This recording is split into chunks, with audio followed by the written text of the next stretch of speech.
जय हिंद दोस्तों। बहुत बहुत स्वागत है आपका विजडम वर्ल्ड के इस ऑफिशियल यूट्यूब चैनल में। जैसा कि आप लोग थंबनेल में देख चुके हैं, आज हम बात करेंगे संविधान के भाग 2 के बारे में, Indian polity, constitution of India. तो जो संविधान का भाग 2 है वो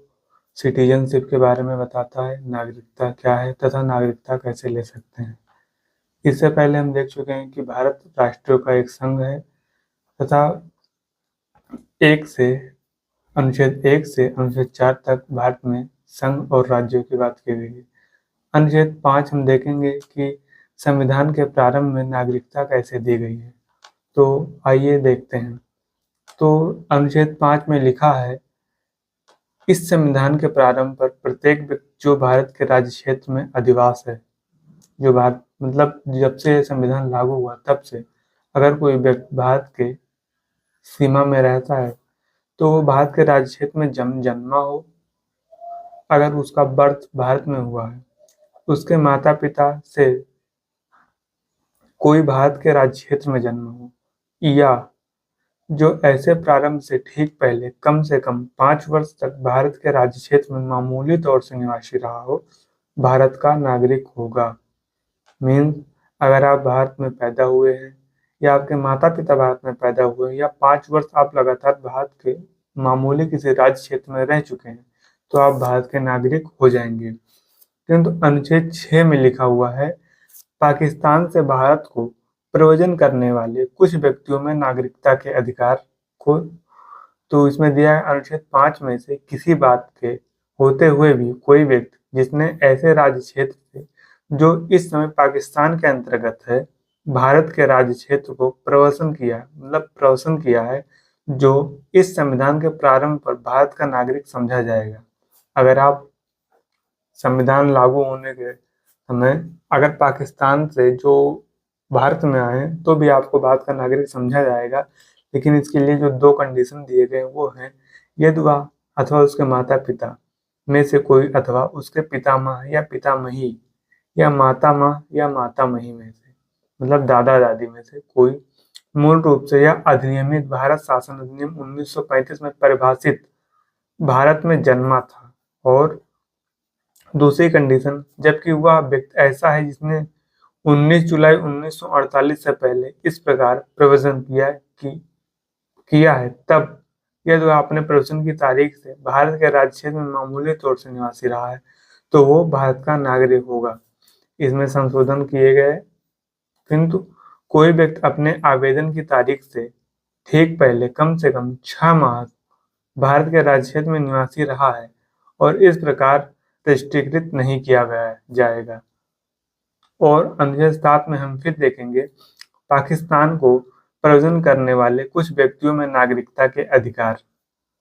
तो अनुच्छेद 5 और अनुच्छेद 6 में किसी बात के होते हुए भी कोई व्यक्ति जिसने 1 मार्च 1947 के पश्चात भारत के राज्य क्षेत्र में ऐसे राज्य क्षेत्र को जो इस समय पाकिस्तान के अंतर्गत है प्रव्रजन किया है, भारत का नागरिक नहीं समझा जाएगा, परंतु एक्सेप्शन दिया गया है। इस अनुच्छेद की कोई बात ऐसे व्यक्ति को लागू नहीं होगी जो ऐसे राज्य क्षेत्र को जो इस समय पाकिस्तान के अंतर्गत है प्रव्रजन करने के पश्चात भारत के राज्य क्षेत्र को ऐसे अनुज्ञा के अधीन लौट आए जो पुनर्वास के लिए या अस्थायी रूप से लौटने के लिए किसी विधि के प्राधिकार द्वारा या उसके अधीन दी गई है, और प्रत्येक ऐसे व्यक्ति के बारे में आर्टिकल 6 के खंड बी के प्रयोगों के लिए यह समझा जाएगा कि उसने गृहीत के राज्य क्षेत्र को 19 जुलाई 1948 के पश्चात प्रव्रजन किया है। आर्टिकल 8 में हम देखेंगे भारत के बाहर रहने वाले भारतीय उद्भव के कुछ व्यक्तियों में नागरिकता के अधिकार को। अनुच्छेद 5 में किसी बात के होते हुए भी कोई व्यक्ति जो या जिनके माता पिता या पिता में से कोई अथवा पितामह या पितामही या मातामही मतलब दादा दादी या उनके पिता माता में से कोई मूल रूप से या अधिनियमित भारत शासन अधिनियम 1945 में परिभाषित में भारत में जन्मा था और इस आधार पर परिभाषित करने के बाहर किसी देश में मामूली तौर पर निवास कर रहा है, भारत का नागरिक समझा जाएगा। यदि वह नागरिकता प्राप्ति के लिए भारत डोमिनियन की सरकार द्वारा या भारत सरकार द्वारा विहित प्रारूप में और रीत से अपने द्वारा उस देश में जहां वह तत्समय निवास कर रहा है भारत के राजनयिक या कौशलीय प्रतिनिधि द्वारा भारत का नागरिक रजिस्ट्रीकृत कर लिया गया है। अब विदेशों में नागरिकता की स्वेच्छा से अर्जित करने वाले व्यक्तियों का नागरिक होना या न होना, इस पे क्या बताया गया है? आर्टिकल 9 में बताया गया है, यदि किसी व्यक्ति ने किसी विदेशी राज्य की नागरिकता स्वेच्छा से अर्जित कर ली है तो वह अनुच्छेद 5 के आधार पर भारत का नागरिक नहीं होगा अथवा अनुच्छेद 6 या अनुच्छेद 8 के आधार पर भारत का नागरिक नहीं समझा जाएगा। इसका मतलब पीछे के जितने भी प्राविधान थे वो सारे स्वतः निरस्त हो जाएंगे अगर आप किसी भी देश की नागरिकता ग्रहण कर लेते हैं। जैसे मान लीजिए अगर आप भारत में निवासी हैं और भारत के नागरिक हैं, किंतु अगर आप नेपाल चले गए और वहाँ की सिटीजनशिप आपने ले ली तो इंडिया की सिटीजनशिप ऑटोमेटिक आपकी कैंसिल हो जाएगी। आर्टिकल 10 में हम देखेंगे नागरिकता के अधिकारों का बना रहना। तो प्रत्येक व्यक्ति जो इस भाग में पूर्वगामी उपबंधों में से किसी के अधीन भारत का नागरिक है, यह समझा जाता है ऐसे विधि के उपबंधों के अधीन रहते हुए जो संसद द्वारा बनाई जाए भारत का नागरिक समझा जाएगा। मतलब अगर कोई संसद विधि बनाती है तमाम उपबंधों को लेके तो उस विधि पर अगर आप खरे उतरते हैं फिर भी तब भी आपको भारत का नागरिक समझा जाएगा। आगे हम देखेंगे संसद द्वारा नागरिकता के आधार पर विधि द्वारा विनियम किया जाना। मतलब संसद द्वारा नागरिकता के आधार का विधि का निर्माण करना। इस संविधान के पूर्वगामी उपबंधों के कोई बात पर नागरिकता के अर्जन और समाप्ति के तथा नागरिकता से संबंधित अन्य सभी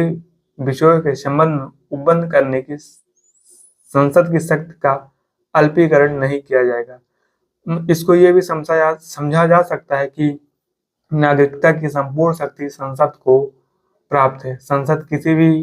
व्यक्ति का या नागरिकता के लिए कोई भी नया कानून बना सकती है और उसे निरस्त भी कर सकती है। तो हमने देखा भाग 2 में नागरिकता के सभी प्राविधानों को। आगे हम देखेंगे भाग 3 में मूल अधिकार, मतलब भारत के नागरिकों को क्या मूल अधिकार दिए गए हैं तथा उनका उपयोग क्या है तथा संविधान की सर्वोच्च संस्था जो है या इकाई मान ले या खंड मान ले, उच्च न्यायालय, उच्चतम न्यायालय, उसको संविधान के व्याख्या करने का पूर्ण अधिकार दिया गया है संविधान द्वारा तथा उसने समय समय पर कई बार मूल अधिकारों को बचाया है जो हमें संविधान द्वारा प्राप्त है। चलिए फिर देखते हैं हम आगे